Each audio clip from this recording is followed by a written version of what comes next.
Meeting to order. Could you please join me for the Pledge of Allegiance?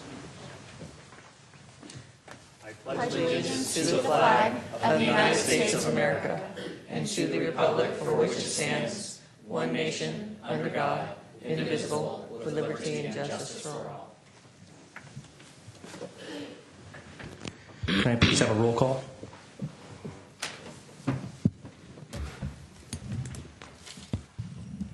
Commissioner Harper Pedersen. Present. Commissioner Marsters. Present. Commissioner Silverman. Present.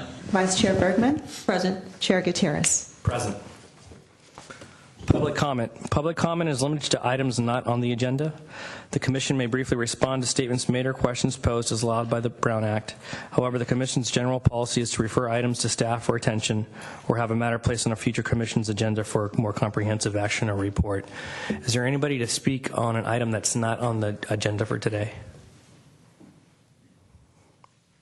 Okay, seeing that there isn't, can I have an approval of the minutes for December 7th, 2015? Or did anybody, actually, I should start off. Did anybody have any corrections on that?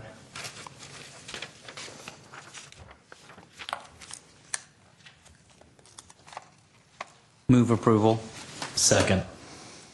Can I get a roll call vote on that, please? Commissioner Harper Pedersen. Abstain.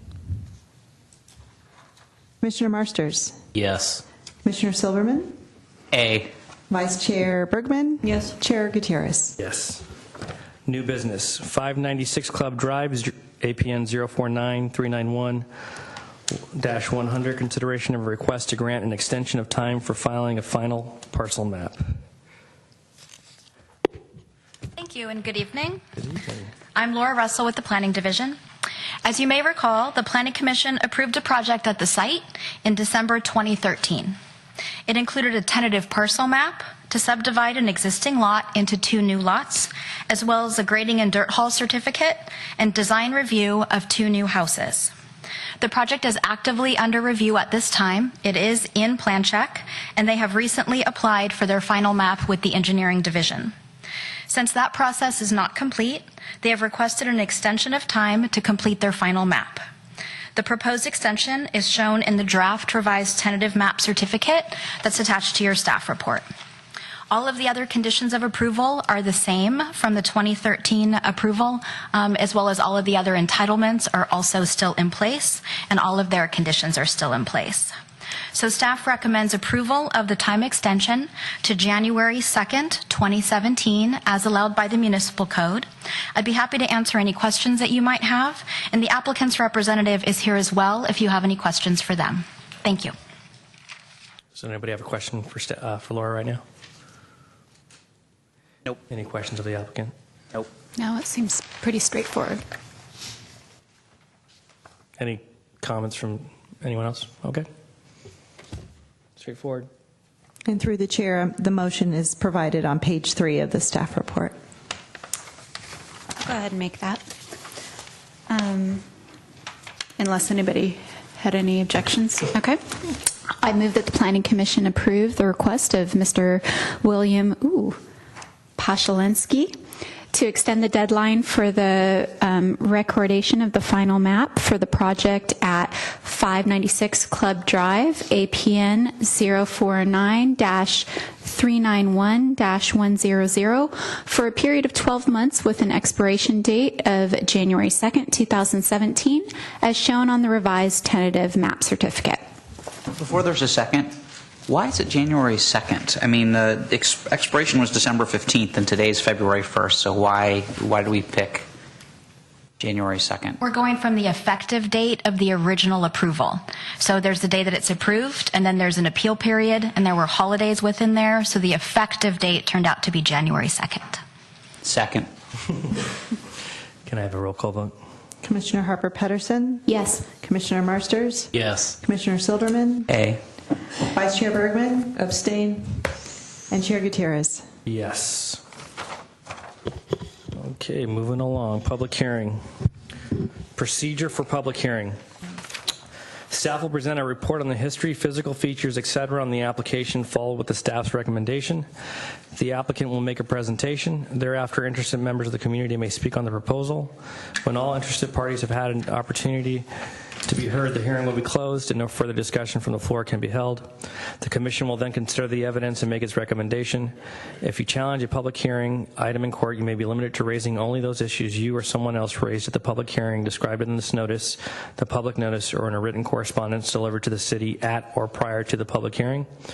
Speakers should fill out a speaker's form found by the door and hand it to the recording secretary prior to addressing the commission. The speaker should come up to the microphone to speak since the meeting is being recorded. This will assist staff in preparing minutes. The first item and only item is 520 El Camino Real, IPN 050-074-020, consideration of design review, conditional use permit, tentative map, and below market rate housing plan, approval for a 9-unit mixed-use development. Jill. Good evening, Commissioners. My name is Jill Lewis, and I will present to you the request for consideration of design review, conditional use permit, tentative map, and below market rate housing plan approval.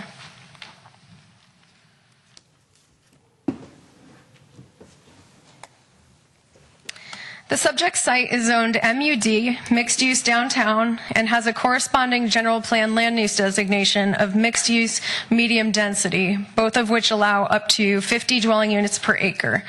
This site is directly across the street from the San Carlos Caltrain station. So these are the existing conditions on the site. It's obviously underutilized. It's currently a fenced vacant lot. The project requires Planning Commission approval of the following: design review, which is required for all new construction and includes landscaping; conditional use permit request for reduced parking; tentative map for the 9 condos; and below market rate housing plan, which they are providing 1 on-site rental unit. So these are the elevations. I'll defer to the architect later on for further description, but just know that this project did go through a peer review by another architect. So this was vetted through a significant design review process. So this is the front rendering as proposed. This is the side rendering. And the architect proposes an alternate material for these elevations as shown in the rendering. You can't probably tell, but it's a fiber cement panel. And just to remind you, another project which has utilized this type of material is 977 Laurel Street, a project that was approved by the Commission in April of 2015. Excuse me. This project had more of a horizontal siding finish, whereas the subject proposal would have more of a larger panel look instead of the stucco elements, which are, I don't know if you could see. Yeah. So those elements, and they would be carried throughout the sides as well as the front.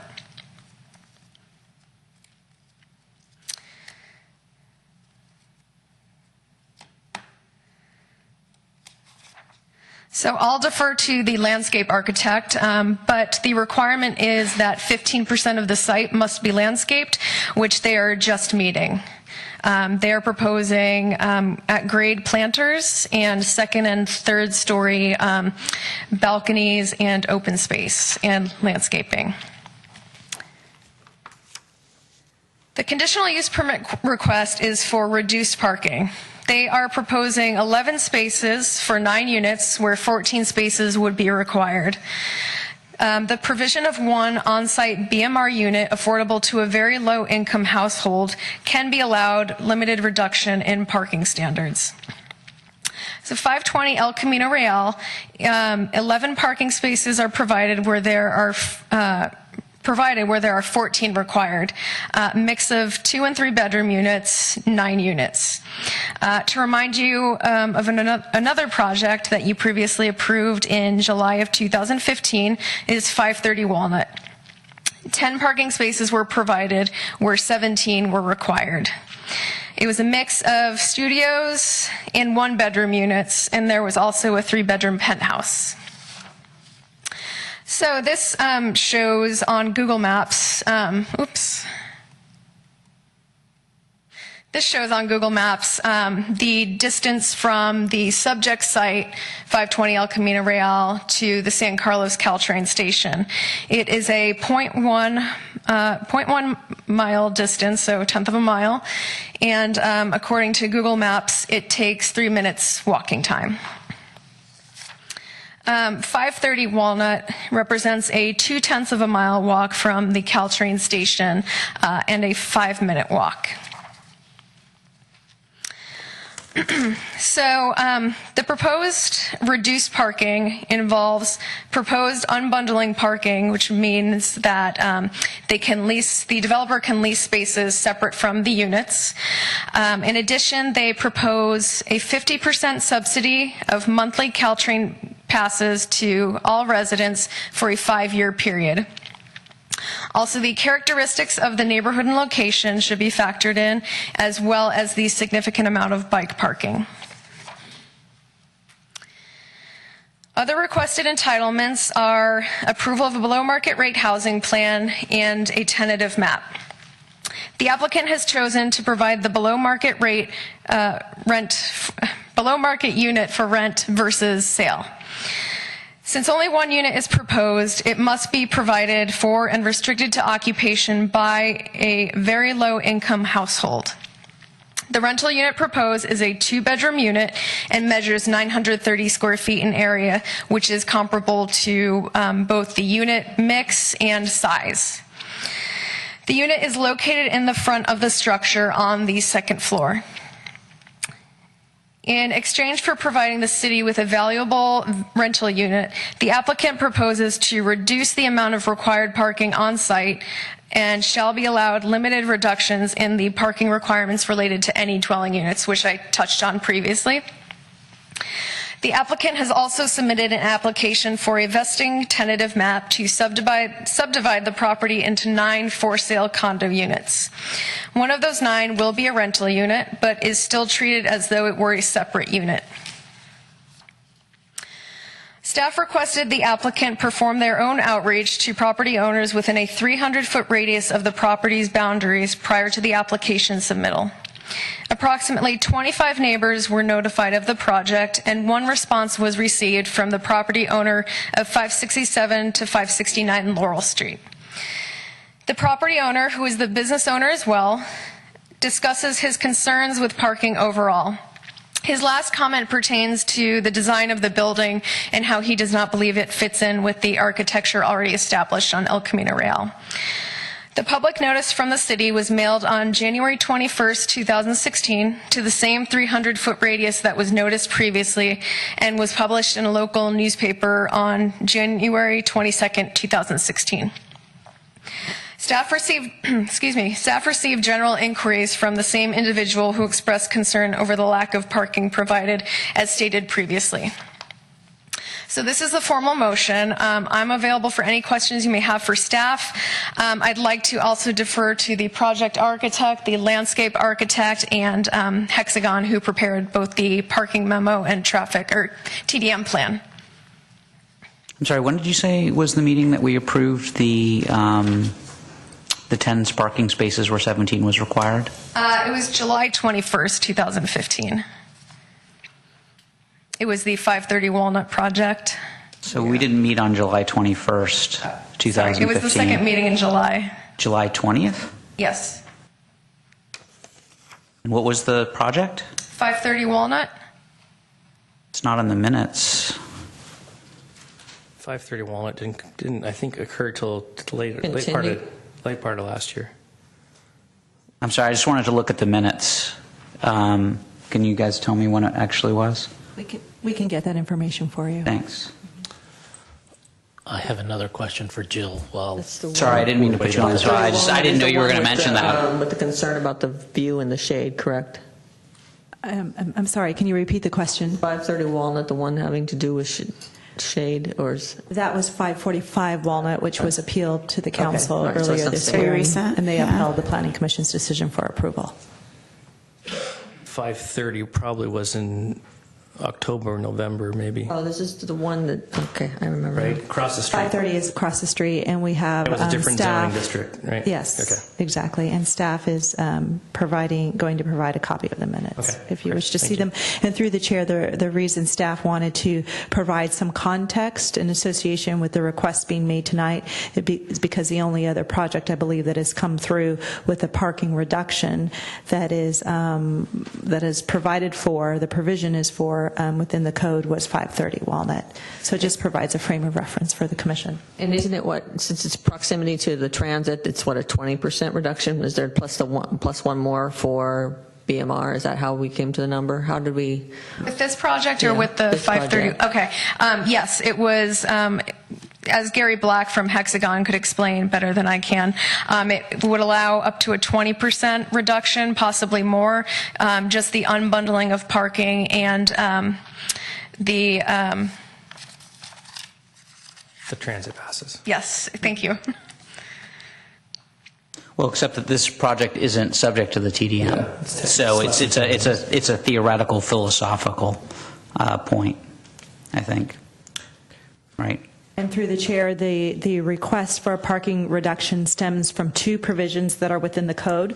The first provision is when a below market rate unit is proposed, and the proposal right here before the commission tonight is for a very low rental unit. Through the city incentives portion of the ordinance, that it does allow a parking reduction, although the ordinance isn't specific for how many spaces. There's not a formula attached to that, but that is a, if you will, a directive that parking can be reduced.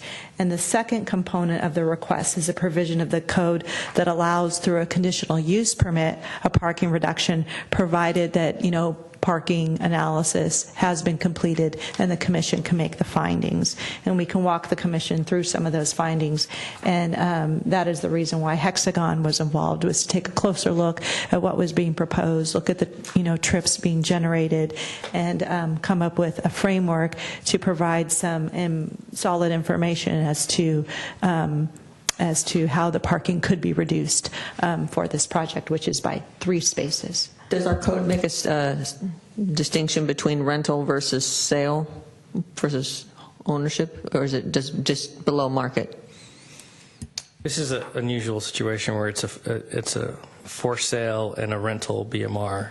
That's correct. The code does allow provisions for a condominium unit if the owner of that unit wishes to rent it out, they can do that. And there are actually incentives for making it a rental versus a for sale. Okay. And the fact that they are choosing to make it a rental is what triggers the reduction in parking.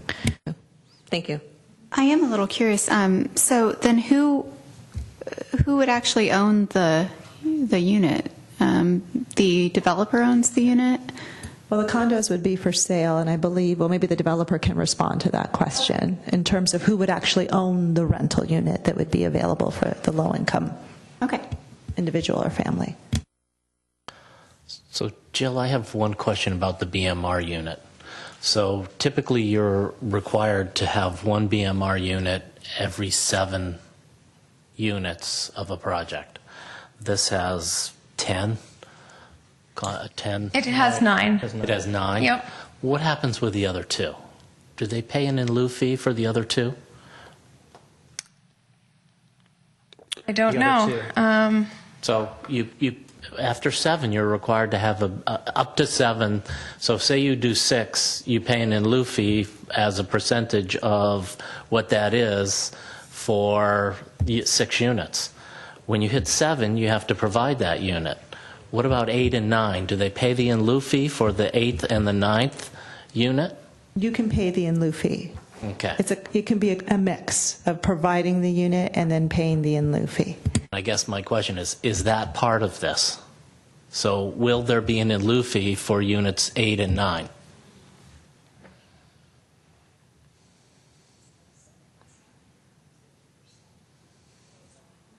There was only one unit required. So it's But that's required when you hit that 7 number, right? They round down. Once you go above that number, shouldn't you pay an in lieu fee for the additional units above that until you hit 14. It's 15% of the total units proposed, and the BMR ordinance is triggered when it's 7 or more units. Yeah, I'm not arguing that.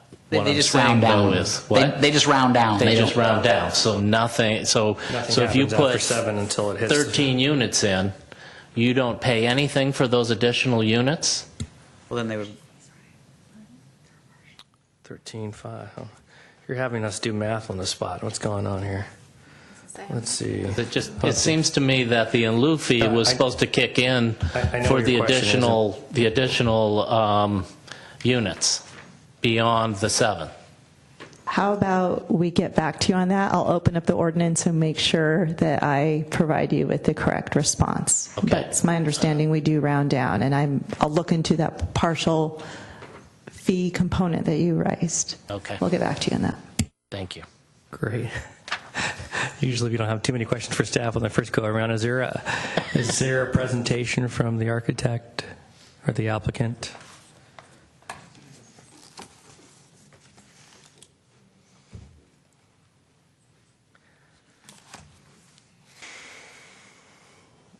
I'm actually going to not touch this.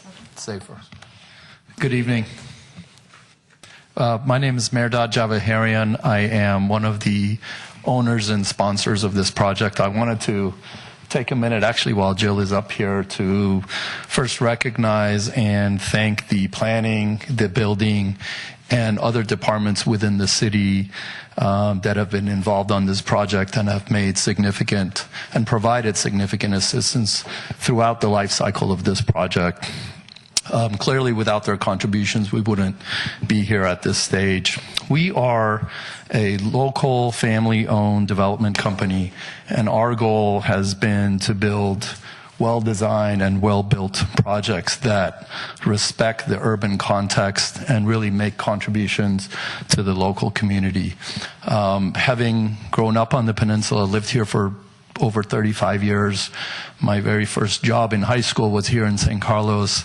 I've had a unique perspective of watching this city develop and grow and really change in front of my own eyes in these years. And so after all these years, to have an opportunity to contribute to that development is of significant importance to me.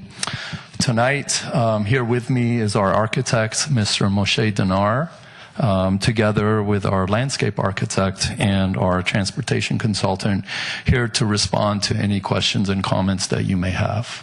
So I thank you in advance. Thank you.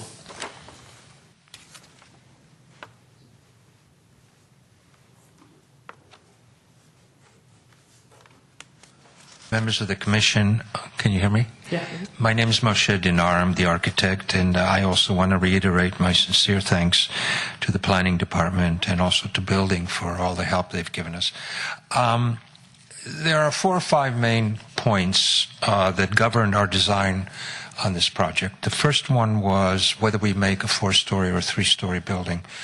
And I think the owner decided from the beginning that he wanted something that was lower, that would utilize the site to its fullest and give us a lower profile. So we went to 3 stories, which is the design that you have before you. We also divided the various elements of the building so that they resemble townhouses grouped together, as opposed to having a frame with a big building. And if you can see the elevation and the perspectives, which are, by the way, actual real computer visualizations on the site itself, how each 2 units is expressed almost as if it were a townhouse sitting above a commercial platform. We put a lot of emphasis into the ground level, lots of glass. We have a nice fascia and signage band that separates the upper levels from the ground level. Thanks to John Ennis, who is the city's consulting peer review architect, a very talented man. He helped us come up with some new ideas. For example, we had a solid canopy at the entrance, and he suggested, how about using glass? And we revised that, and we just love the new look of the entrance. And there were other contributions like that came both from planning and from John Ennis. we really want to create an urban presence. We want to take El Camino Real just a notch. Not put huge high-rises in it, but actually take it up to a level where it has a stronger urban presence, and it does justice to the fact that it's located in a transit village area, next to a train station, near public transportation, and takes advantage of reduced parking, which is very helpful to us. And also, it respects the fact that El Camino Real is undergoing some revisions to become to this grand boulevard concept that Lisa explained to us during our meetings. So we have tried to contribute to that by really improving on the pedestrian activities along the front, and as you can see, how we have used our materials accordingly. We have also submitted to a request from planning an alternate material for the stucco on the front. We had an off-white stucco material combined with green horizontal plank and several other metallic materials for the windows and the trellises. We also played with these so that the blank facades along the gas station side, along the side wall, also read as architecture. They didn't read as just a blank wall. We spent a lot of time creating recesses. We have trellises. We have some greenery growing up there. We have a combination of materials playing with each other, plus accent colors. So I think this is one of the more positive things that came from our peer review consultant is how much effort was put into really working on the facades on the gas station side. We accept the new concept of the panels if those are the ones that the Planning Commission would like to impose on us. I don't have a lot more to say except that we did go through considerable neighborhood outreach. We worked with our neighbor. We are replacing existing trees which are no longer viable. Our landscape architect is here, Chris Ty, and he can explain. We are going to take a very short time to remove those and put some new trees that actually will survive, and we'll try to make this the most minor imposition to any of the adjoining residents at 530 El Camino. Other than that, I'm here to answer questions, and if you, as I said, my colleagues are here if you have any more questions or comments. Can you pass the materials board over so I can take a closer look? And can you, since I have you close by, can you point out which panels you said are not going to be the same as the rendering? Yes. I'm sorry, I know you're looking upside down. These white pilasters, Okay. rather than being stucco Okay. with reveals, will become a cladding panel, which is in different sizes, different widths, Okay. and has reveals in between, but the widths are not similar. They're different. Got it. So it gives it a kind of a stone, an enlarged stone look, but it's still a Do you have a cement. sample somewhere or a property or something that might have a sample of that? Well, Jill, we just sent some from a company that produces a lot of.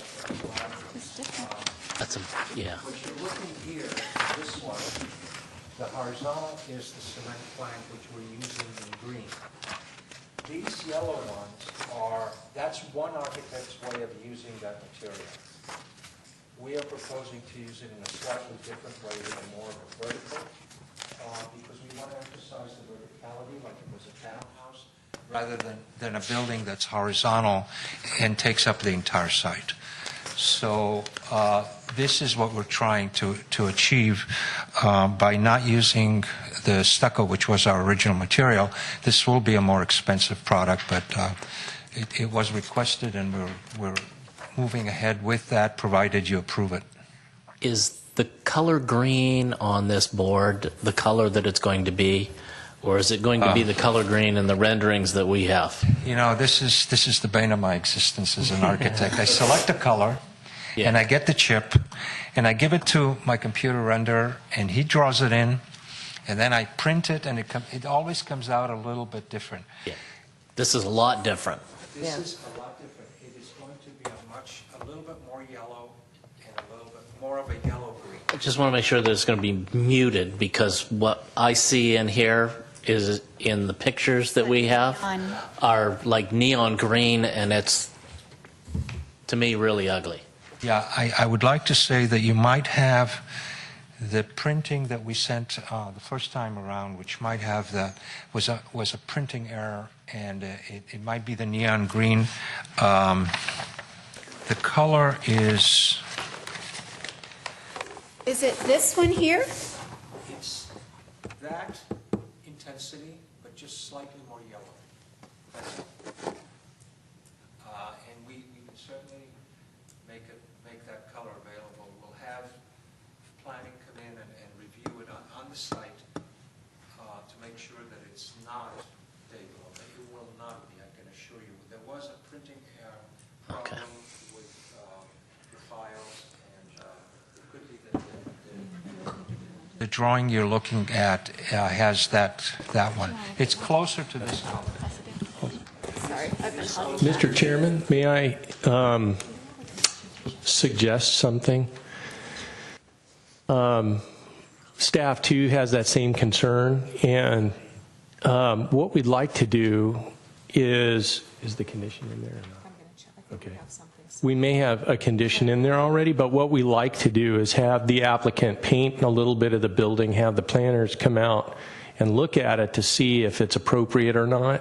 And then if it's not, you know, we work with the applicant to come up with something that looks good. But yeah, that neon color is just not, we don't think it's appropriate for that location. And so we're looking for a condition. If it's not in there, we would suggest that the commission adds that condition to make sure that the color is correct. The applicant work with planning staff to look at color?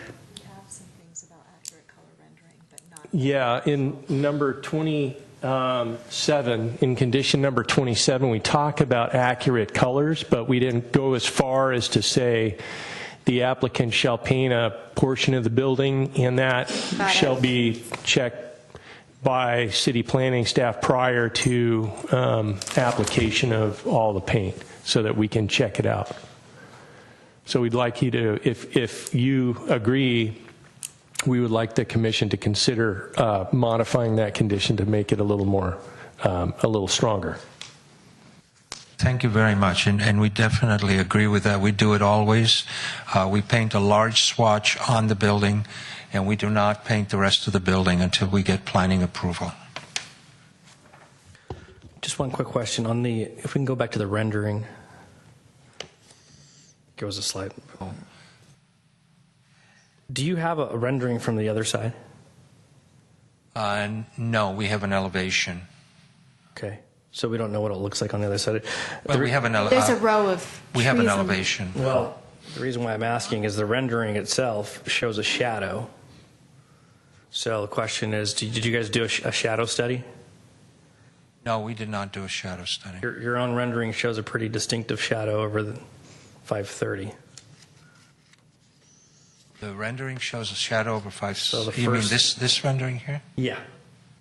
So you started off by saying this is pretty accurate to scale. So the rendering, looking right in the front of the building itself, kind of shows a pretty distinctive shadow. That's why I was asking for it. No, what I'd like to explain is that the computer model is dropped into a photograph, so that shadow was there. It is not a shadow cast necessarily by the building.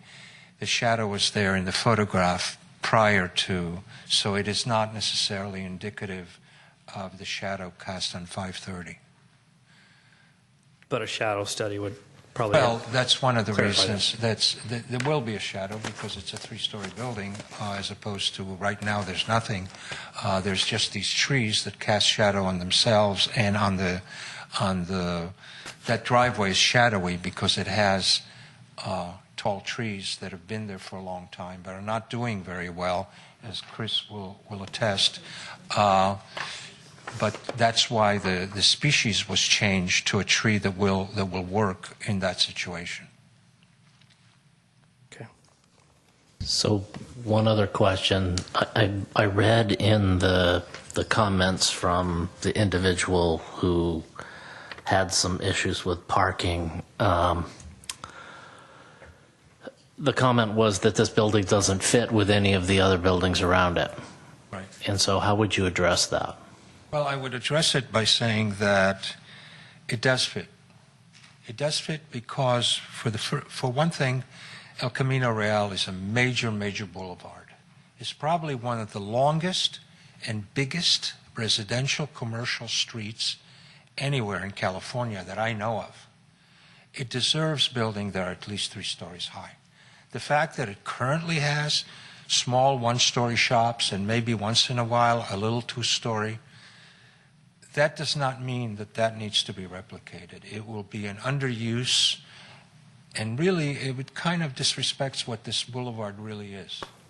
I feel that our building is where El Camino Real should be. I think it fits quite well. I think it's well articulated. It is 3 stories. But there are other 3-story buildings, and even 4, and even taller in other cities where El Camino goes through. This is a very, very wide street. It really does not impact that street to have a 3-story building. I think that the architecture, which is more contemporary, is attractive but very well articulated. It does not try to mimic architecture from the past. It won't make a faux Spanish, faux English, faux Tudor, or faux nothing. It is a contemporary building using green materials, energy-efficient architecture, and respecting a contemporary lifestyle. We have large windows that allow natural light into the units so people don't have to have their lights on turned on during the day. We have sunshades, trellises, we have a lot of things, and we have all recycled materials. 520 El Camino and many of the other buildings you will be approving are what should be an El Camino Real. And I've discussed this with him. We had a long chat on the phone, and just because there are a number of low-rise, Spanish-style or other style buildings in El Camino, that doesn't mean that buildings that belong in our generation, in our time, in our era, with our technology, shouldn't be there also. My impression was not that the concern was about the height as much as the concern was about the architecture and whether it reflects what's going to be on the other side in the Transit Village. This is a building that's very different than the Transit Village and the way the architecture of the Transit Village was. And so that was sort of what I was asking was, how do you address the difference in architecture between what's going to be on the other side? How does this fit in with that? Yeah, I must say that I do not know the style of architecture of the buildings proposed for the Transit Village.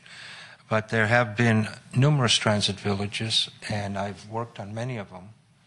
And I believe that most of the architecture that we're seeing in the vicinity of transportation in the Bay Area is this type of more contemporary architecture. I think that you will find that buildings near transportation built in the 80s and maybe 90s tended to be a little more traditional, tried to imitate styles and decorative elements, tiles.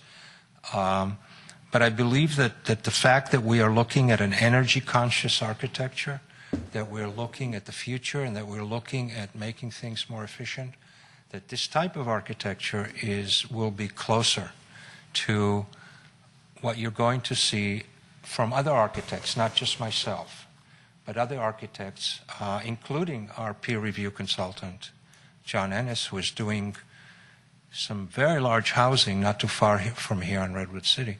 In Redwood City, there is also in this vein and in this style. the fact that it's modern doesn't mean that it's overscaled. It's definitely very, very articulated, and it's just not facades. It's more volumes, and it's a different way of looking at the architecture. As I said, I don't know. I don't know what the architecture of the proposed transit village that's going in San Carlos will look like. But other ones that I've seen are more like this. Well, we definitely do know what the transit village will look like. Probably it haunts our dreams, but You're not happy. It was only a 10-year project, so. But that actually raises an excellent point. I think we always strive for, we would like to see various styles of architecture, but we'd like to see them somehow get along with each other. I think that's one of the things the Planning Commission, certainly the RDRC, always tries to strike a good balance for. And so I guess my question would echo off of Scott's, but be more for staff. Do you guys think this is going to fit well with what is going on across the street, since it'll be essentially directly across the street? Well, as you know, there's nothing in our code that says all the architecture has to be a certain style or type, right? So, right. So that being On said, Alameda. except for Alameda's secret ordinance, yes. So that being said, what we tend to look for is scale, massing, and how a facade is broken up into pieces and what kind of materials and how it looks and feels, even though that as architects say, typology or the type is different. So we do have a much more traditional style across the street, your Mediterranean style, and it's phenomenal architecture. It's great. So that's, we have a struggle with that as well to some extent. And so what we try to do when we look at this is not to say, oh, you can't do contemporary architecture just because there's a different kind somewhere else. But we do say, if you're going to do this, it has to be, in terms of the massing and the warmth, the scale.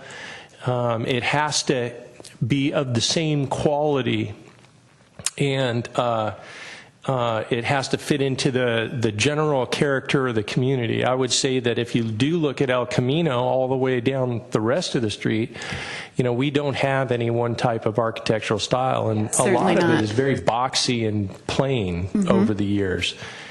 So these are the things that we also struggle with. I think it's okay to have a different type of architecture on the other side of the street from the transit village. I think if we had, in fact, if we all had the same architecture on both sides of the street, it might do our community more of a disservice than being an architecturally positive thing to do. I think that, again, it's okay. This is on a different side of the street. The transit village will be what it is, but I think that we will see, different architectural types on the other side, and it's okay to do that. I just want to make sure that we don't end up with the whole side of the street looking like this. Yeah, good point. And, we do encourage developers and architects to look at different styles. So, for instance, on San Carlos Avenue, a couple of projects recently came to the commission. One was on the corner of San Carlos and I think, what was it? What was this cross street? It was Cherry. There's Cherry. Chestnut. Okay. And right on the corner, we had a mission style, a very traditional mission style building. And right next to it, we had something that was, kind of a new style of architecture that lent itself back to like prairie style architecture, but had a modern twist to it. And very different styles right next to each other in juxtaposition with each other. And yet they somehow fit together. So we do encourage, the next design, we would encourage something different. We would hope, even if it was the same developer, and they wanted to do the same thing, we would try to encourage them strongly to do something different. And so that's kind of the way we address it. And I think we've been real fortunate in that way, and we take design very seriously here as well. So I would agree with you, Commissioner Marsters, that staff does not want to see, and I don't think it's a good thing, if all of that side of the street is contemporary architecture, or this more kind of linear, boxy style of architecture. Thank you. I think I don't have a problem with modern, but if I compare this to like what we just did on 545 Walnut. Is it 545 Walnut, that got appealed? I mean, that to me, I thought was very well articulated. They did a really good job of making that fit into the community. This feels more like a box. I think it's because I know that it's articulated in the front, but the general massing and looks just very harsh for that. I think that's what I'm having a hard time with, because I looked at your materials board, and it looks like you have a lot of different good materials, but just the general massing of it is what I'm having a hard time with. And plus, I think there needs a little bit more landscaping, but we haven't had that conversation yet. I'm sure we will. We will. And parking and everything else. Any other questions for the architect for right now? Is there a presentation for landscape, or is there a presentation from TDM, or just questions? Sure. Do you want to just? We do. Well, yeah. I know we have some people from the public that want to talk to, but if you want to kind of talk about some of the plant species that you have going in, replacing some of the trees. Sure. Good evening. My name is Chris Ty. I'm the landscape architect for the project. And let's start with talking about the adjacent property on the south side, where we have this line of existing redwood trees. Not exactly appropriate selection for that location, given that they are in very small planting islands surrounded by pavement on both sides. I think 6 foot is the widest dimension of any of those triangular planters. Those trees, not really the proper choice for that microclimate.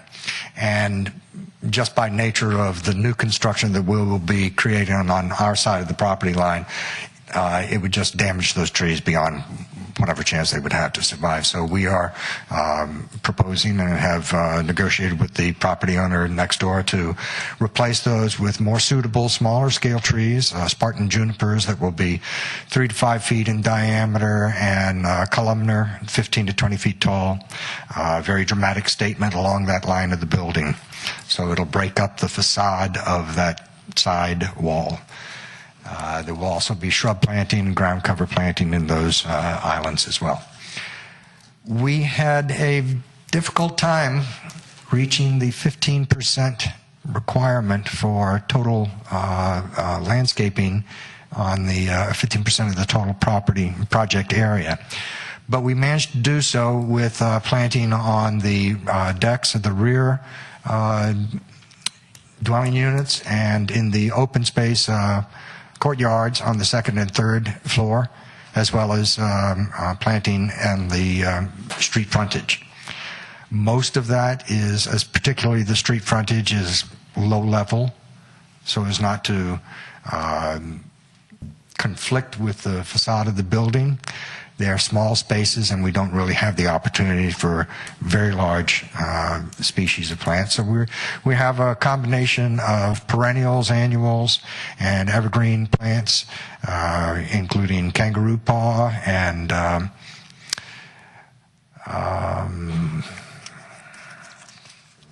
glance at the plant list here. Kangaroo paw, fuchsias, sage plants, Mexican sage.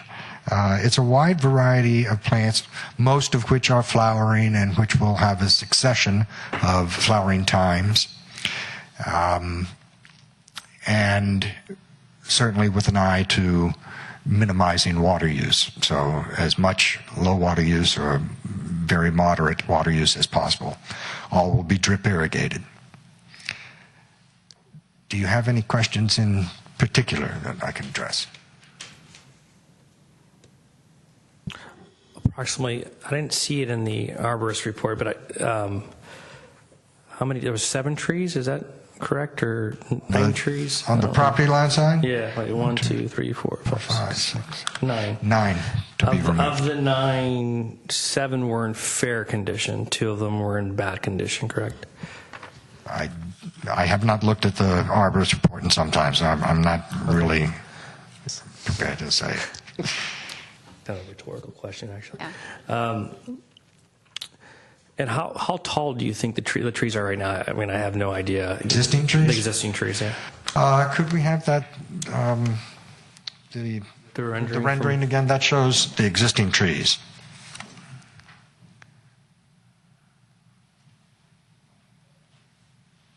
On the far left. 35. So they're almost to the top of the building. 40 feet.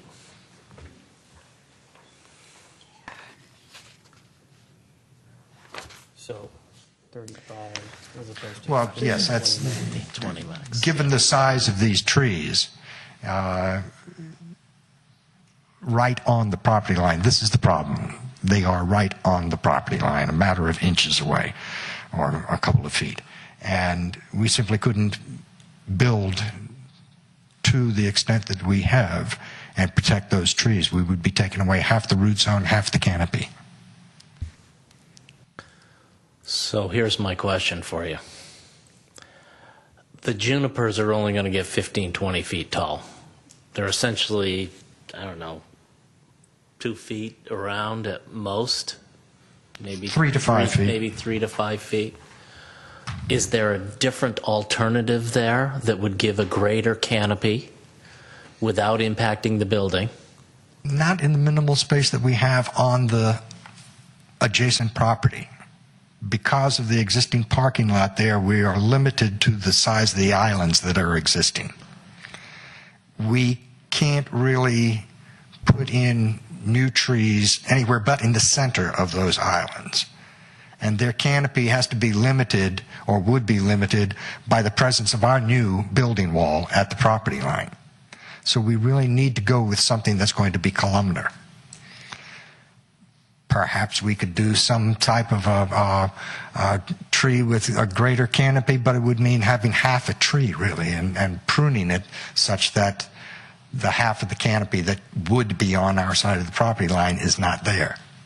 So visually, I think the preferable choice is to go with something columnar that's going to fit the space rather than trying to provide a greater canopy. And how big are the trees that you're going to put in? How big are the trees going When to they be go that in, you put in? They will be 24-inch box trees. So they will probably be 5 feet tall when they go in. How long will it take them to get to be These 15 are or 20? relatively fast growing, so they should be up to height within 5 to 8 years, I would think. And will they grow taller than 15 to 20 feet if they continue to grow? Probably not in this limited space.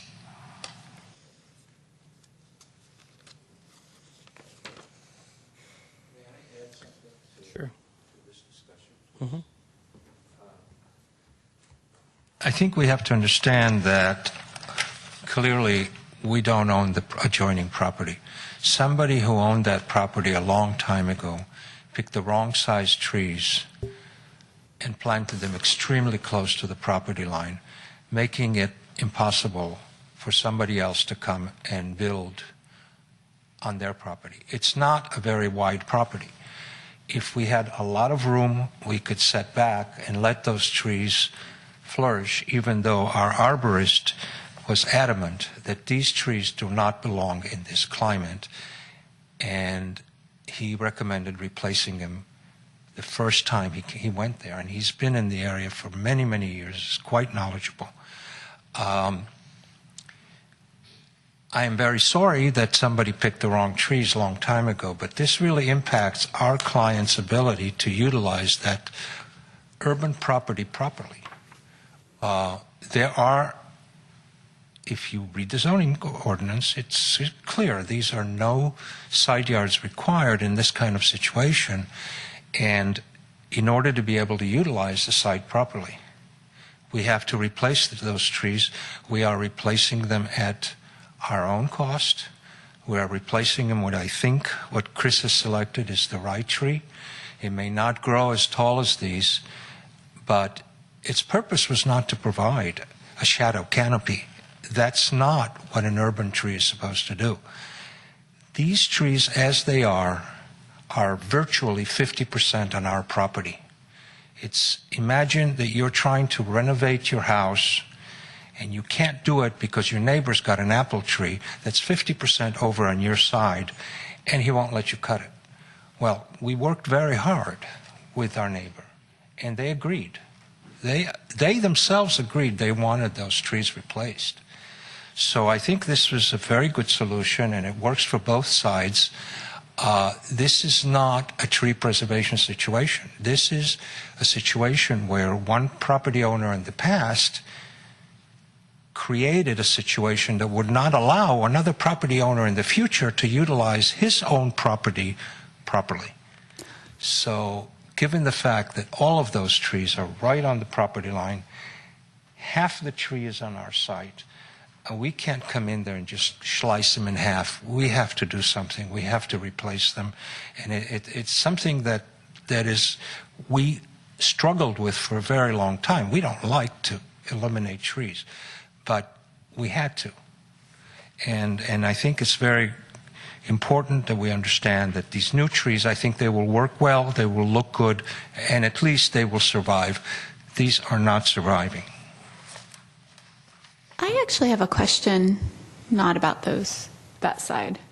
So do you want to finish that side? I've got some more landscaping also, but go ahead. Okay. I'm just curious about what looks like the climbing vines on the other side of the building. What are those? It's a climbing hydrangea. Climbing hydrangea.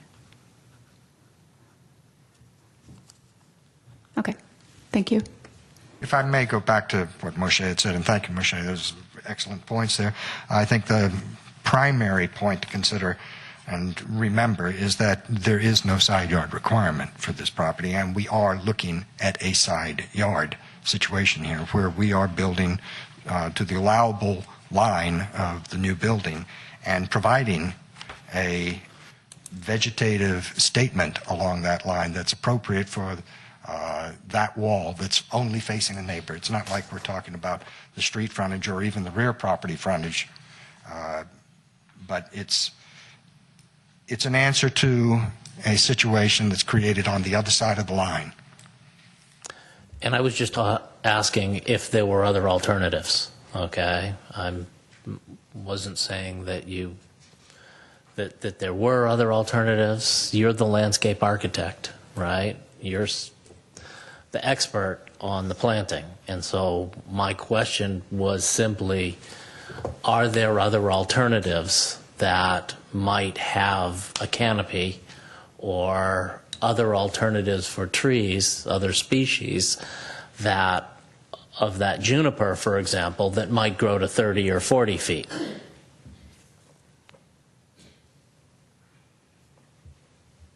There are other varieties of juniper that would get taller, but curiously enough, they are narrower than this species. I don't know why that is, but the taller junipers that are really columnar, that get to that kind of height, either you have a massive columnar tree like a Lombardy poplar or something that's going to get 12 to 15 feet in diameter, which would not fit into this space. But anything that's going to be taller than what is proposed is going to be a species that's going to be smaller in diameter. So a columnar solution to this that's taller is not out there. Other trees that would provide a greater canopy, well, you see the problem of the overlap onto one side of the property line and not being able to do it on the other. So a canopy really isn't a possibility. Sorry, why is the fact that they're narrower, why is that prohibitive? Couldn't you just plant more of them? that would really be crowding them, and the look of a pencil-thin tree, 3 stories tall, I just don't think would be in scale and appropriate with the building. Okay. And I think in part because the way that the property staggers, it's the island, right? Makes it difficult to plant additional it's trees. it would be large enough that one would fit, but It's fine. I was just responding to your comment. You're not going to, you don't have to worry about, I'm the least of your worries among this panel when it comes to trees. Can you put in larger trees to start with? Instead of a 24-inch box, could you put a 36-inch box?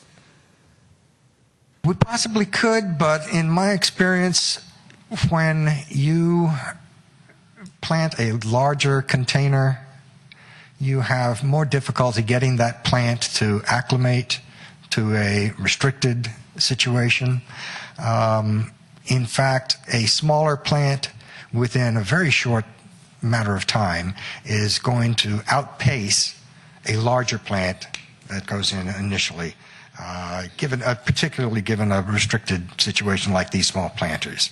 It's that the plant has more room to adapt and put its new root growth out, where if you put a larger plant in initially, it's already cramped.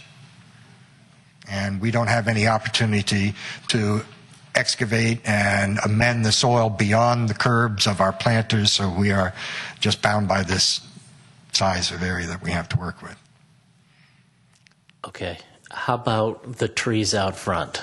What are the size of the trees in front of the building? Those would also be 24-inch box or whatever the city requires. We had initially proposed, I believe it was Brisbane box, and planning came back and said specify it to be a street tree to be selected to meet the city requirements. I guess that species has not been determined yet. And through the chair, the species of that tree would be consistent with the other trees currently be planted on El Camino Real, such as what's being proposed in front of Transit Village, El Camino Real landscaping and lighting. So those we are going would to want be a consistent tree scheme along our segment of the Grand Boulevard. They're going to be 30 feet tall.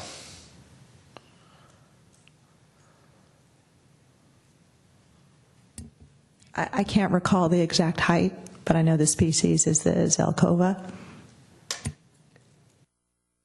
Probably 25 to 30 feet tall if they thrive. And can we add an additional street tree in the front? We could work with Public Works to see if that's possible, certainly.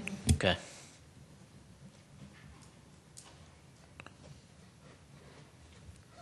I mean, I'd almost like to see, like, I don't know if it's possible or not, but some kind of planters or something up front. I don't know, is that like against the code or not? Because it seems really stark. They have them. They're just hard to see in the rendering. At least 2 planters. Are there, okay. Yeah. Against the wall of the building, Yeah, if you there are look, they're planters. there. Yeah.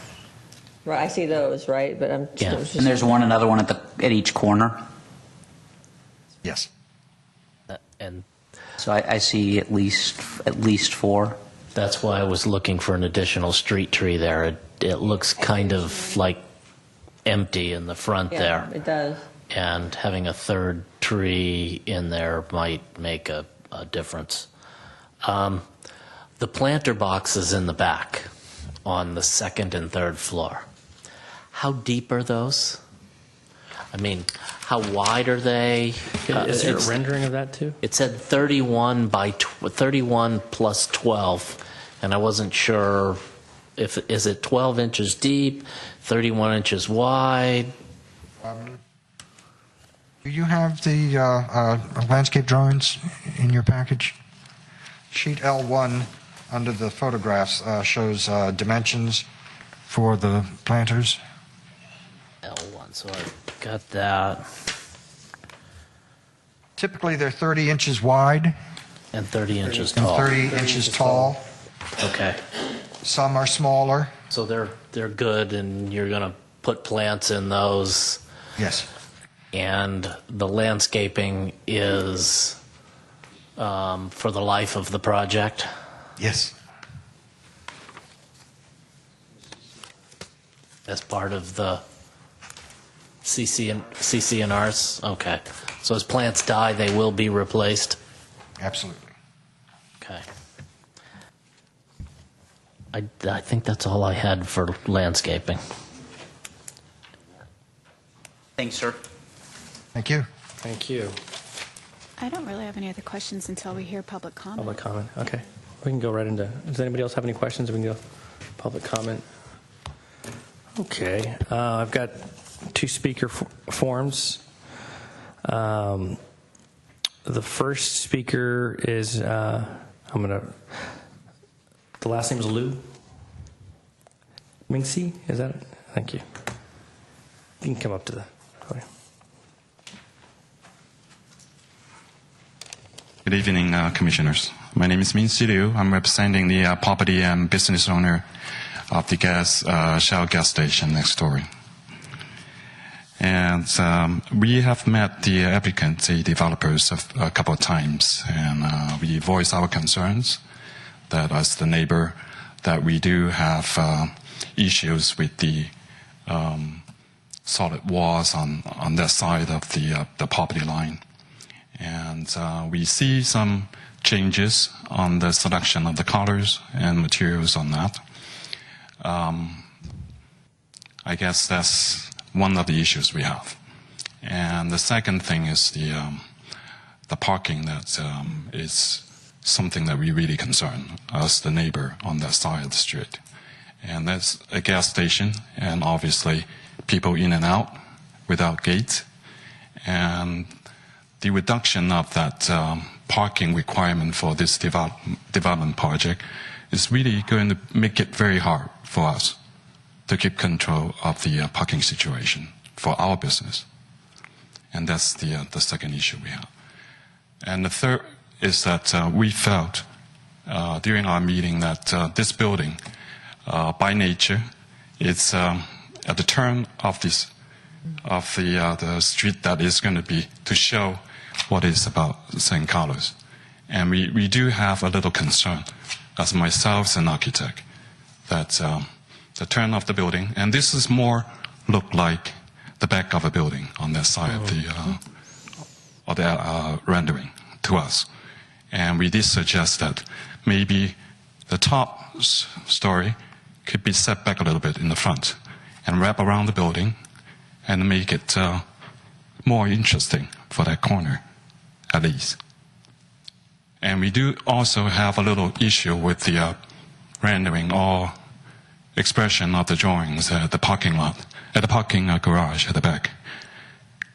By building code, I think it needs a firewall at that location. And right now it's not a solid wall. It shows openings. And I'm not sure that's going to be an issue or not in the future. And looking at the new renderings, I do have a little concern about the landscaping, particularly on that side that I don't see there's any way to access to it. Particularly, I'm not sure I could point it to that. On your property, basically. Yes. And also there's going to be maintenance issues with the walls that only about 6 inches away from the property line. And that's the concerns that we have as the neighbor next door. Can I ask you a question? Currently, currently in its current state, is there a parking problem in that area right now? Currently, yes. There are a lot of neighbors that park in the back of the property currently. And we do have issues to resolve even at this stage. Not to mention with nothing there. Yeah. Yes. And that's all. Thank you. I drive that right next to that gas station all the time. It is very busy there. Yes. Yeah. Thank you. Thank you. Next speaker is Michael Bruno.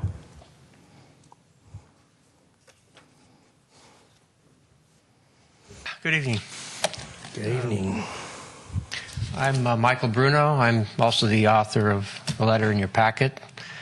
I'm formerly a tenant in 530 El Camino, which is directly south of this this project rather. I was there for 11 years, and in the year 2000, I was able to purchase my existing building, which is 567 and 569 Laurel Street. So I didn't go too far away. I guess I could say I've been Just an alley, basically. around the block. Yeah. So in 26 years, I've been able to make a lot of observations about what's been happening on our block, the changes that we've gone through, problems that we've faced. I went through the packet of information, and I made some notes, some comments, observations that I'd like to share with you, not necessarily in a particular order. So I'll start with the 5-year passes. The developer proposes to pay 1/2 the cost of a transit pass for any residents without a car for a 5-year period. What happens after 5 years? Does the HOA assume responsibility? What happens when an owner buys a car that's had a pass because he's didn't have a car when he purchased this unit? Do they give up their passes? Are they transferable?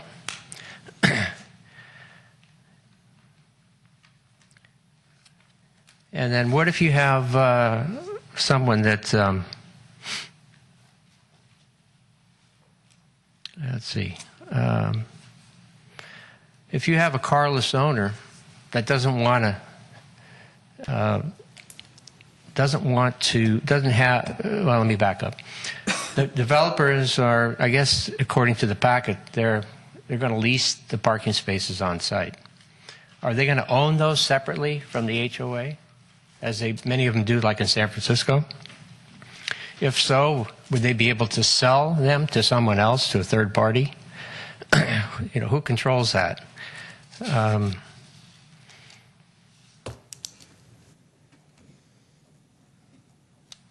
Let's see.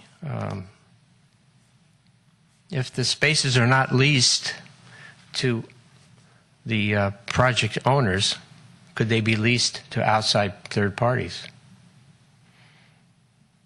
Or will they stay vacant? And even if somebody uses a bike for transportation, most likely you still have a car.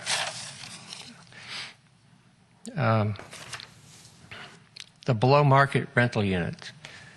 How long is the BMR requirement, or is it in perpetuity? Perpetuity? No, I don't believe it is. Is it?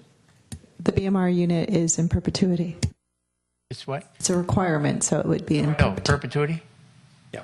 Because I know that personally, I built some condos, townhouses up on the north part of Old County Road, and that was a 10-year contract with the city at that time. It's now it's perpetuity. It's not 10 years.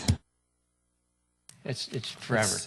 There's a time limit. It's 55. Is that what you said? It's 55 Okay, years. got it. That's fine. Thank you. Okay, site construction. How often is the alley going to be blocked? That part of the block, the fire trucks come in through the alley to park into the garage oftentimes.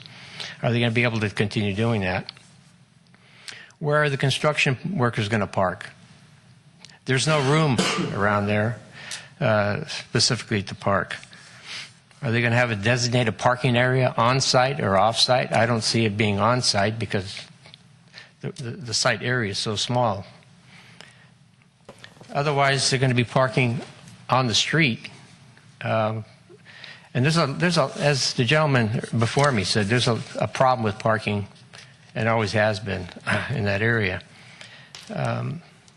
Most of the buildings on Holly Street, Walnut, Elm, are multi-unit buildings. There's a problem now. If you go down any of those streets in the morning or in the evening, the spaces are all taken up by current residents. By approving projects like this, 545 Walnut, 530 Walnut, and there's projects in the future, it's just going to get worse. This project's going to have 20 bedrooms, and there's only 10 spaces plus one handicap, as I understand. So there potentially could be 9 more cars that need a place to park. Where are they going to park? Are you going to park on the street, or are they going to park in the private lots on our block? Because all the parking spaces on our block are private lots for the businesses. Nothing's public there. Even if there's less cars than 9, they're still going to end up parking on the street. Where are the guests going to park? They're going to start parking it next door at 5:30. The 2 business spaces are exempt from parking because of their square footage, as I understand it. So where are the employees going to park? The business owners going to park? Where are the customers going to park? There's only 5 spaces on El Camino on that block, starting with 5:30 next door, the title company, down to Applewood Pizza. And it's 1 hour parking limit there.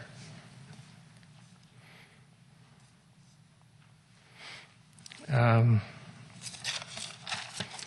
then parking in general. I mentioned about the lack of on-street parking currently, which will get worse.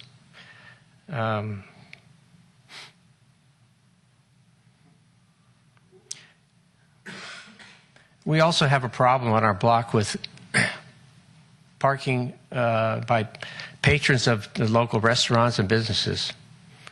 They come over, they just park the car, and they walk off, and they're gone for an hour or 2. It's been a constant problem. You're going to end up having parking wars, is what you're going to have. Eventually, it's going to get really bad. You're going to have people getting towed. You're going to have a lot of unhappy people in town. One other thing here. Access to the building. According to the packet information that was given out, that staff says that the owners would turn left onto the alley from Holly Street. You know, I go up that street all the time for my business. And it's getting harder and harder to make a left turn from Holly into the alley because of backed up traffic, you know, going across El Camino. So oftentimes somebody will stop and they'll just wait for the light to turn green until they can access that alley. Or they got to go all the way around the block, and sometimes they'll come down our alley on Laurel and then come in the back way.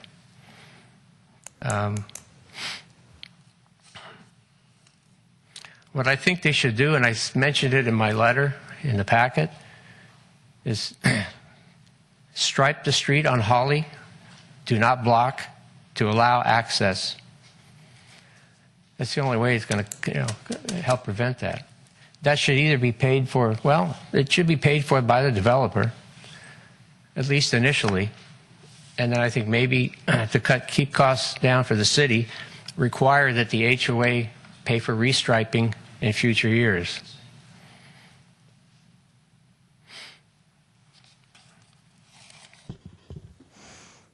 Let's see, I'm almost done. Somewhere in the TDM proposal, they talk about an 18% trip reduction. If it's not met, the additional measures by the city would be implemented in its place.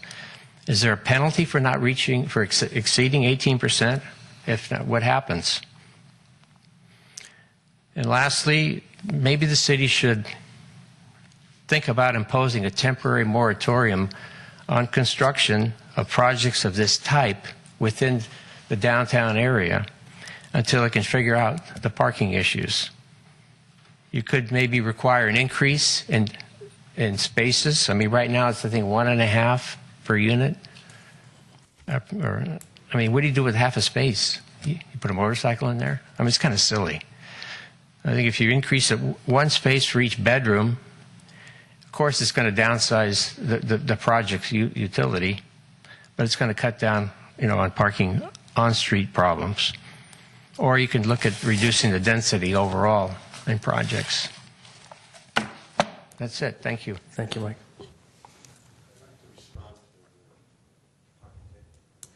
Sure.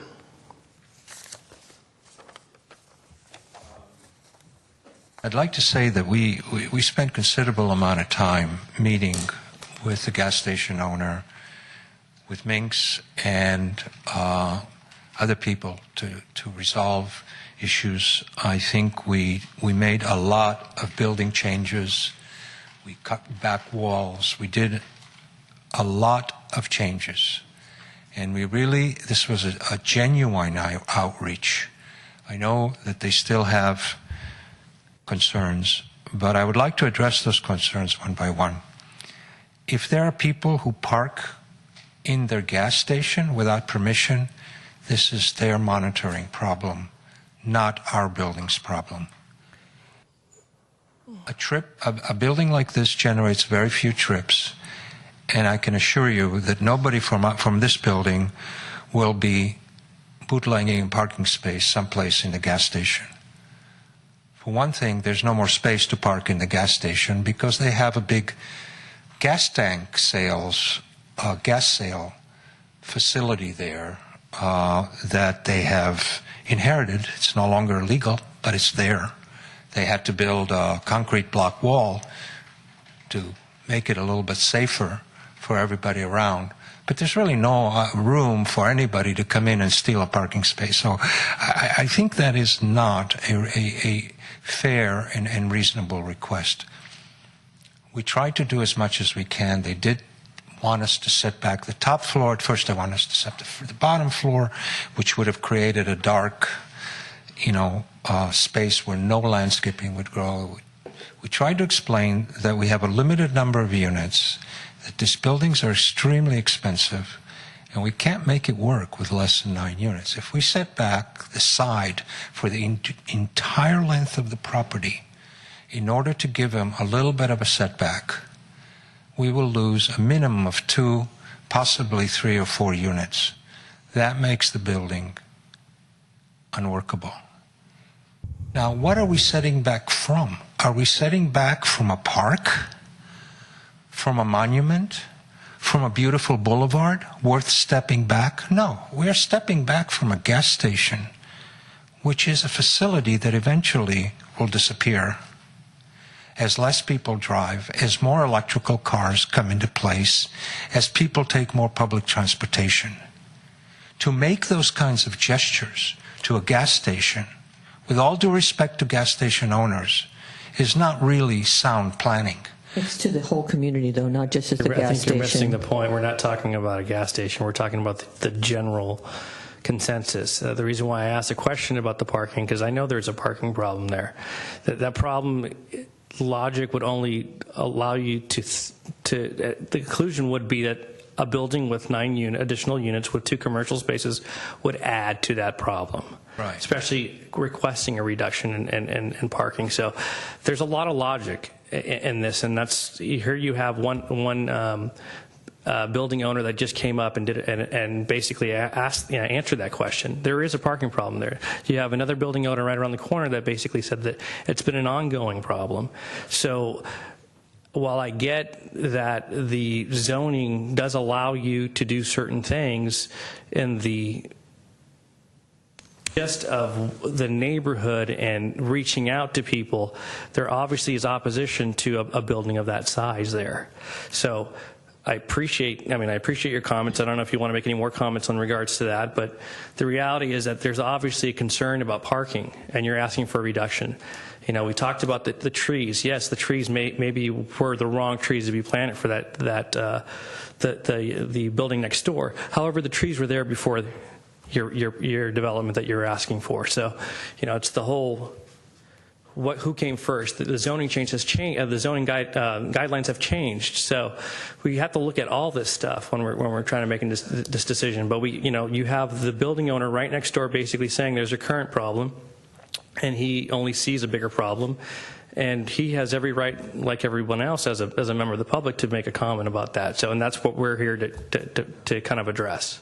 I appreciate and I agree wholeheartedly. I'm just trying to respond to the notion that somehow the fact that we are providing 9 cars would somehow trigger people from our building using the gas station as a parking lot. And I don't. Well, I mean, I actually think they will, because where's the retail people? Where are they going to park? I'm assuming it's going to be like a dry cleaner or something else. I mean, I don't know what it's going to be, but assuming it's something that is requiring temporary parking, I could totally see someone pulling in there, getting out of their car, going into your retail establishment, and then coming back out, because where else are they going to park? There is no parking for the retail. There literally is 5 public parking spots 125 feet away or so, and that's it. And there's not a whole lot of private parking lots behind it. So where, I mean, again, it gets down to logic at this point. I mean, I don't know where people are, whoever the business is going to be at that point. It's obviously going to be probably a service-related business. Well, it's going to need to provide a service. So how do those people get there? Are they all going to ride up in their bicycle to get their dry cleaning done or get a cup of coffee? I think one of the. I don't think anyone was suggesting that someone was going to drive in there as a resident and park there overnight. I mean, no one, and I get that. That you're absolutely right. I don't think someone's going to go park there overnight or park there for 6 or 7 hours. They can then tow them. What I would be concerned with if I owned that gas station is that whatever retail is going to go in there, and I know it hasn't been decided yet, but if it's anything that serves the public, yeah, I mean, I'm going to pull right in there. I'm going to stop my car. I'm going to get out. I'm going to go over there. I'm going to do what my business is, whether it's get a cup of coffee or whatever, and I'm going to jump right back out before he can get the tow truck over there. That's what I'm going to do. Well, no, I always follow the law, so I wouldn't do that. In all honesty, that's exactly the conversation we've had on other mixed-use projects, has been much more concerned about the retail space than about the residential spaces. And this is not like Laurel Street where there's people walking along there. This is not there's a walking very little street. foot traffic along this side of the street. Well, and there's literally, I mean, like I went back and I looked at the project in Walnut, and I could characterize what was going on there. I mean, I expressed some pretty significant concerns about the parking with that project as well, but at least there was some parking there. I mean, whether or not and we had discussions about, well, it tends to be parked up at night, but during the day there's spaces. There's no parking here. Can I point out? Oh, I'm sorry. I didn't mean to interrupt, Commissioner Marsters. Go ahead. I was just going to offer or remind the Commission and the public that we do have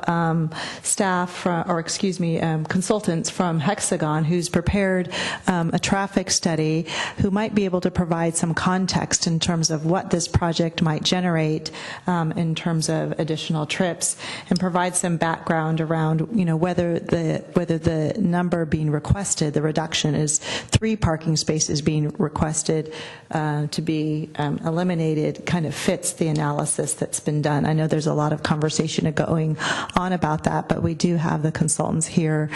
Staff has had the opportunity to review their report, and given the requirement of the code, which is when you offer a very low-income unit, you are supposed to give an incentive through parking reduction. So whether 3 is appropriate or 2 is appropriate or 1 is appropriate, I'd like to at least offer the Commission to perhaps hear from the consultants as to why they're finding that a reduction of 3 works for this site. Can I talk to staff quickly before that occurs? The commercial space has been split into two halves, right? So there's a 785 and a 945 roughly space. Why does only one of them have a bathroom? It just seems to me like this is a case where they threw. It seems to me like this is a case where they threw a wall up so that they didn't have to provide additional parking. Can we get that question answered, please? I can respond to that question. We put in 1 handicap bathroom. If the space leases to 2 different tenants, we add another bathroom. You don't know exactly how many tenants you're going to end, so in terms of the initial investment, we provide the plumbing, we provide the utilities, we provide everything that's necessary, but a second or a third or a fourth handicap bathroom is not provided until the need arises. It's a very common way But of... you only need to provide a bathroom for a handicapped person? Nobody else in there needs a bathroom? No. The bathroom is for everybody in the facility, and it's usually for employees.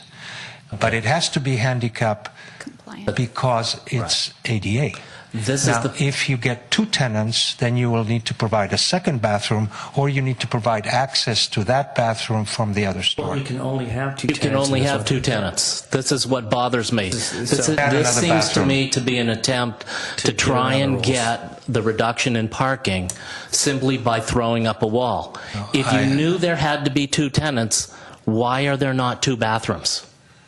Because there are different ways in which buildings are leased. Sometimes we can provide a corridor to one bathroom, or sometimes we can provide two. We are happy to add another one. That decision had nothing to do with the number of spaces.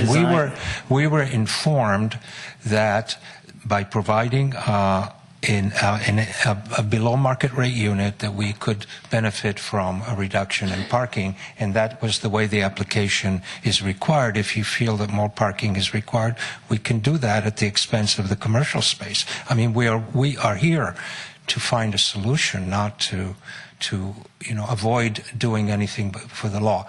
But most developers will not build all the bathrooms required until they see what type of tenants they have. Well, I guess the question is, the design is for two tenants, so you would need two bathrooms. You would need two bathrooms. So I'm confused as to what you're trying to say. Nothing's been built, first of all. You're doing a design, so the design itself should have two bathrooms for two tenants. We will add another bathroom. Because you get what we're trying to get at, because it's triggered off if that tenant was combined as one to provide parking.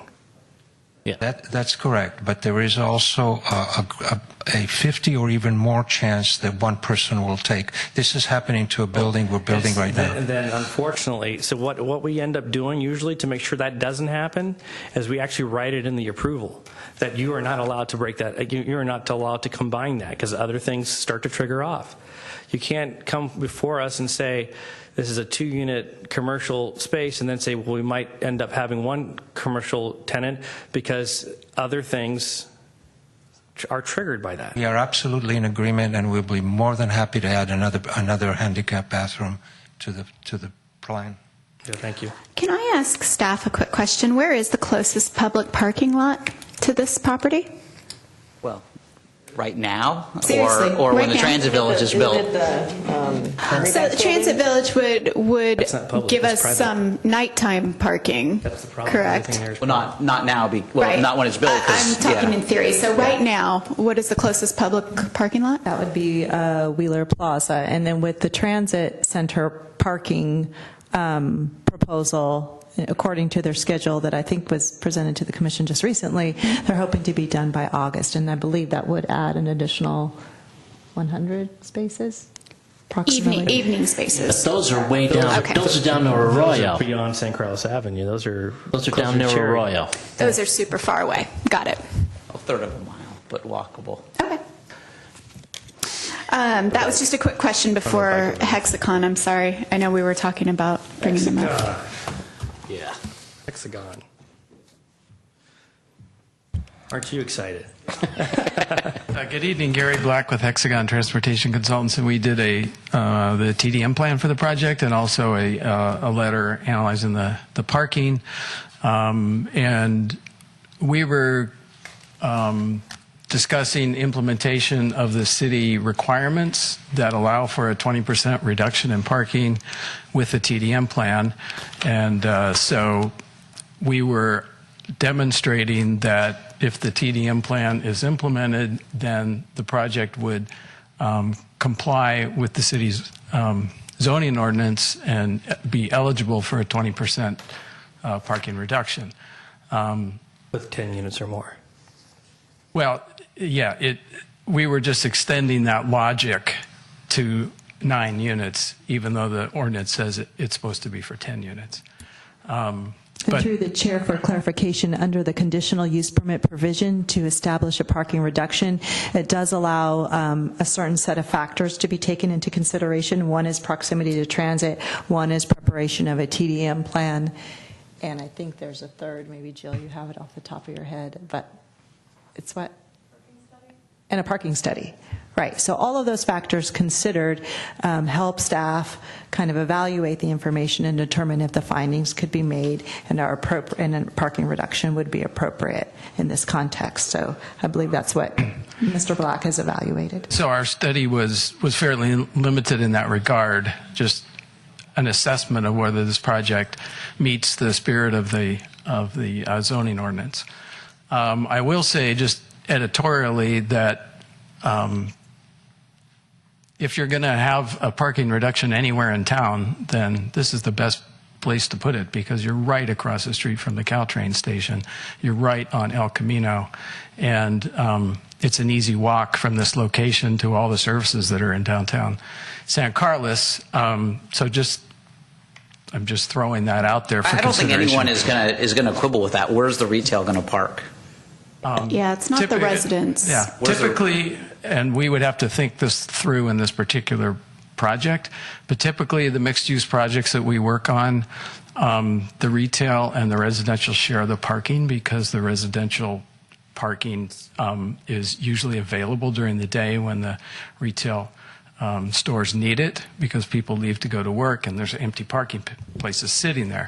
It becomes a management issue. Except this is leased. These are leased. Bundled, and so there is no ability to share that parking. Well, it depends on the lease agreement. I understand what you're saying. You could have leased, are they purchased? Well, you could have a situation that says you're entitled, you buy the right to park there, but you don't get a guaranteed parking place. Do we know what's going to occur on this project? I personally don't. But I'm just talking about what typically happens in these mixed-use projects that are retail and residential, and we never want to provide, an excess of parking, because that's not the direction that we want to go these days. We want to be efficient and take advantage of the mixture of the uses and the fact that they need parking at different times of the day. So did you do a parking study?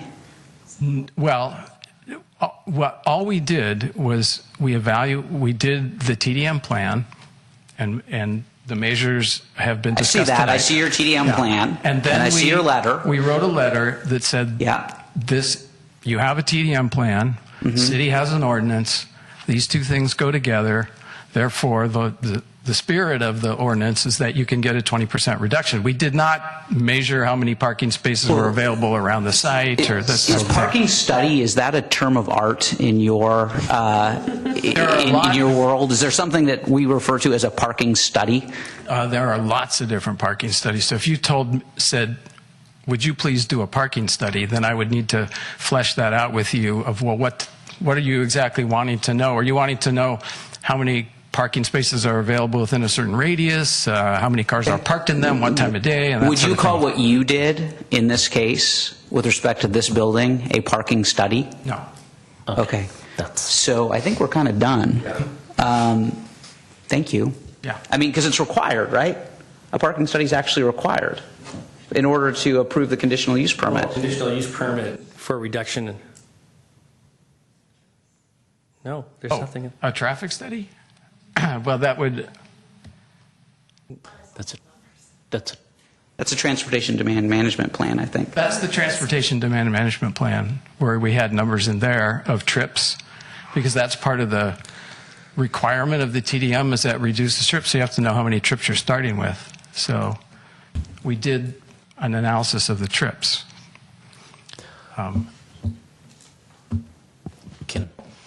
Can we ask the owner, developer about the plans for the parking spaces?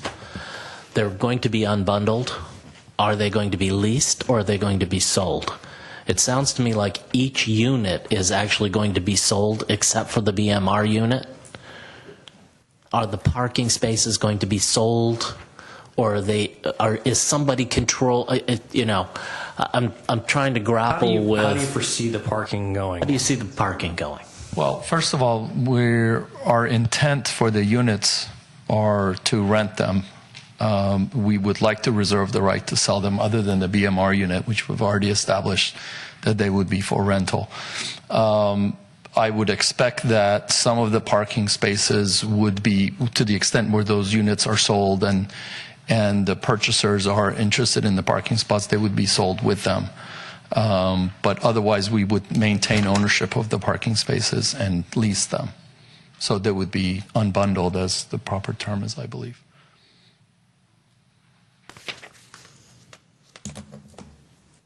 Okay. Any other questions right now? Thank you. Public hearing. Yeah. Motion, do you want me? Go ahead. I was going to do the same thing. Okay, I want to make a motion that we close public hearing. Can I have a second? Second. Can I have a roll call? Commissioner Harper Pedersen? Yes. Commissioner Marsters? Yes. Commissioner Silverman? Yes. Vice Chair Bergman? Yes. Chair Gutierrez? Yes. So, just to start out, I was looking at policy LU 1.6 on page 7 of the report, which says, consider reduced parking requirements for multi-use residential and mixed-use projects within the TOD corridor. Reduced parking requirements may be permitted only if a parking study is submitted demonstrating that the reduced parking is adequate to accommodate on-site parking demand associated with the project. Yeah. We don't have a parking study, so I don't see how we can possibly make that finding. Lisa, do you guys have a response to that? Because that's how I would read it as well. Yes, I would agree, and I apologize to the commission. It was my understanding that one had been done, and for full disclosure, I think that is one of the differences that you'll see between what was provided by Hexagon and what was provided by Nelson Nygaard for the 530 Walnut project, whereby Nelson Nygaard did a kind of parking utilization and occupancy study associated with the proposed project based upon the unit size, not unit size, but bedroom count and the likelihood of the parking being occupied, what would be the occupancy provided in that particular combination. So I guess we'll continue the item to a date uncertain. I don't know. Right, I was going to say, where do we go from here? Okay, because we're going to have a discussion at some point, because I have a problem back with the design of the whole thing to begin with. So. Well, they're going to have to change the design, or they're going to have to do something. Right, to fit parking in would be my assumption. Unless they're going to find someone to do a parking study and include that there's parking for the retail somewhere, which I think would be hard-pressed. So I guess that would be the question. Do we move it to a date certain, and then do we give some sort of direction on what we're looking for before we do that? We have to do. Can I mention Yeah, something? let's mention a couple of things that probably are going to be. Yeah. Design the question is, do we do it to a guidance. date certain or a date uncertain, and have them go back and work with staff to address all the concerns that we have? Well, I would definitely say a date uncertain, because they need to decide, are they going to try and redesign? Are they going to try and get a parking study? How long does it take to get a parking study? When could they come back on? I don't see any. If we did a date certain, it would have to be sometime months from now. I think both Shannon and I would like to make some comments before we adjourn, just so that they have some direction on everything before we bring it back. But before, I just kind of wanted to know how that would go. Okay. Who wants to start? Why don't I start? I think mine are pretty concise. So in addition to obviously the parking concerns, and I think you can tell from the conversation that that while the neighbors have residential concerns, I think our concerns also involve the commercial space usage and the very real idea that somebody is going to park in either the gas station or at their other neighbor's lot to use a commercial space, because that seems reasonable. So I know I would like to see not only a parking study, but some idea of how the residents and the commercial usage would share space, if that's going to happen. second thing, and maybe staff can find out a little bit more about how the Holly alley access can be striped and who would be responsible for that. Yes.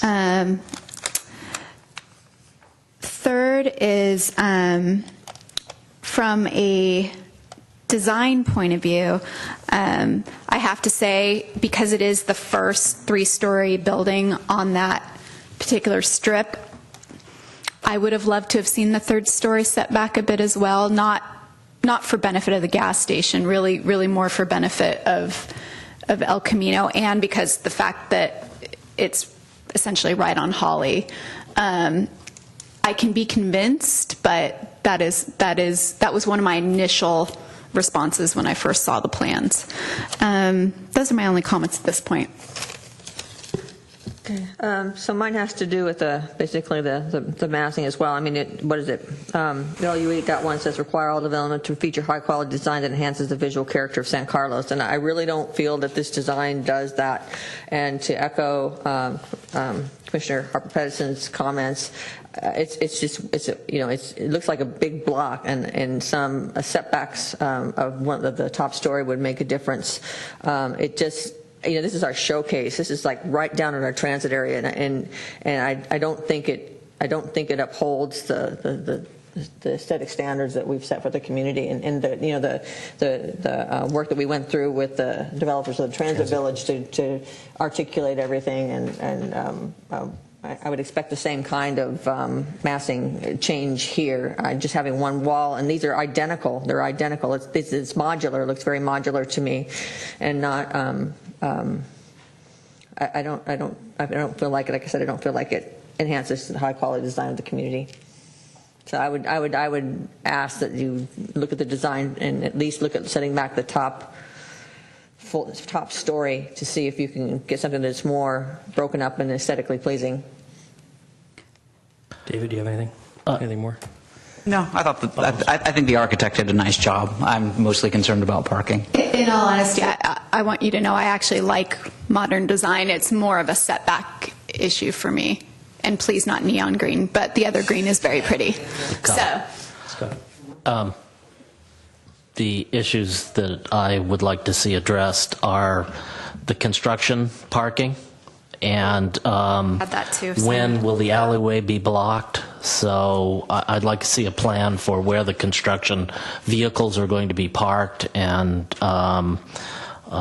start there. I'd like to know who's going to control the parking spaces. How are we going to share those parking spaces? A plan for sharing those parking spaces with whatever commercial is there, because I think that somehow whoever is using that commercial space, if there ultimately is a commercial space and it doesn't end up all being parking, there will need to be some sharing in order for the commercial to have people who actually use it. And then I have an issue surrounding the transit passes, and in particular for the BMR unit, where you're not providing a parking space and you're only subsidizing the Caltrain pass 50% for 5 years. I'd like to see definitely included in that there is a transit pass that goes with that unit, possibly 2, fully paid for the life of the project. So especially because you're not going to provide that person any parking whatsoever. So either if that individual or individuals who rent that apartment, there ought to be transit passes available, whether it be a bus or train, may depend on the person who is in that particular unit. Mr. Masters, through the chair, I wasn't going to get granular on that point, but since you mentioned something, just to be fair, how had we been moving forward today, I would have definitely asked for more than 5 years. I don't know what that number would have been. I mean, 25 years is kind of what pops into my head. If this is supposed to reduce trips, I don't know where 5 years comes from, because obviously the building's going to be around a lot longer than that. This is the first time we've ever had anyone who tied the transit passes to not having a car at all, which is certainly interesting, but I would need to see some data or some research or something that supports that as being an effective manner of providing transit passes, because it's not necessarily intuitive to me. So if that was going to be the limitation, I would need to have it supported by something. Thank you. Sorry to interrupt, Scott. Okay. I'd like to see an additional street tree. So meanwhile, staff can take a look and see if we can provide an additional street tree, and maybe sort of clarification on the height of the trees that are going to be in front of it, and, you know, the fact that they're going to have large canopies. I'd like to see if we end up with commercial space the way it is, a second bathroom, because otherwise it appears as if you're trying to skirt our commercial parking requirements, and that doesn't make anybody happy. Let's see what else. And just for the landscape architect, go back, look, see if there's any different trees you can use along the side of the building that would actually grow taller, and cover that area a little bit more. And I think that's it. I have one more, which is the right-hand side of the building has the decorative articulation, decorative siding. I want to make sure that that's included on the left-hand side of the building, because those trees are going to be smaller, and I want to make sure that's not just... How about a rendering for the left side of the building, and maybe a shadow study? Yeah. Because we've always, this is the biggest building on the block, and I think almost every one where we've had this discrepancy of stories, we've had a shadow study. It's true. So just one last thought when I looked back at the rendering here. Is there any ability to put windows on the sides of the building? You've got all this architecture and everything, but there doesn't seem to be a single window on any part of the building other than the front. My guess is that they don't want the residents having to look at a gas station, but I might be making a guess that's inappropriate. But I was thinking the same thing for that cement thing. Like, why would you do that? And then I was like, oh. Yeah. Sure. Stan? We can't have windows on property lines by code. This is a situation where one side is wide open because there's a gas station next to it. Typically, there's usually another building there. In the future, when the gas station goes and a building is built, it will have rated walls there and no windows. We do have windows on the recesses, which are shown here at an interval that is recommended by the design guidelines of the city, but we cannot put windows within 3 feet of the property line. That makes sense. So that's the reason why we try to utilize materials and colors to liven up that elevation as best as we could. But that's also the reason a lot of times people don't build right to the property line. They leave 3 feet so they can put windows. Yes, but our lot is not that wide, and if we push it 3 feet in, which we studied and was requested actually by the gas station people, we would have lost 4 units. We would have ended up with 5 units total. Thank you. Is that everyone? One thing, access to the landscaping on the gas station side, you may already have that figured out, but that would be a question I would have, so that you're not going on the gas station's property. That's it. All right, with that, can I get a motion? to continue to a date certain or uncertain? Do we have guidance from Uncertain. from staff? Uncertain? Uncertain. Okay. I move that we continue this item to a date uncertain. Can I have a second? Second. Can I have a roll call vote? And to clarify, the motion maker was Commissioner Harper Pedersen. Correct. And the second was Scott. Marsters. I was distracting her. Thank you. Commissioner Harper Pedersen. Yes. Commissioner Marsters. Yes. Commissioner Silberman. A. Vice Chair Bergman. Yes. And Chair Gutierrez. Yes. Is he abstaining or is he saying No, I'm yes? saying, I look at the minutes and they say A and no, and so I figure I should say Canadian A. on us? Mix it A? up a little bit. I'm trying to mix it up. Okay, moving along. Reports, thank you. Reports, correspondence, and general information. Report on recent city council actions. And for this evening. Planning Commission comments or reports. None for me. Real quick, we keep bumping up against this 1,500 square feet and parking. I mean, it just keeps rearing its ugly head.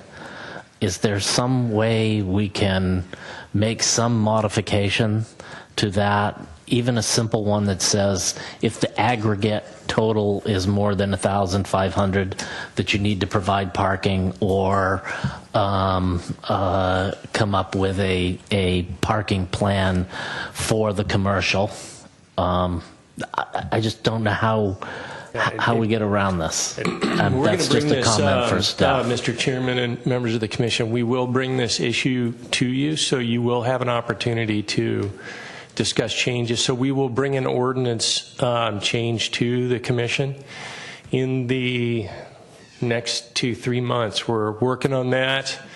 And then the commission also had concerns with regard to fourth story along Laurel Street abutting Walnut, and we'll bring those two issues before the commission in the near future. Thank you. You're welcome. Thank you. Correspondence? There wasn't any, right?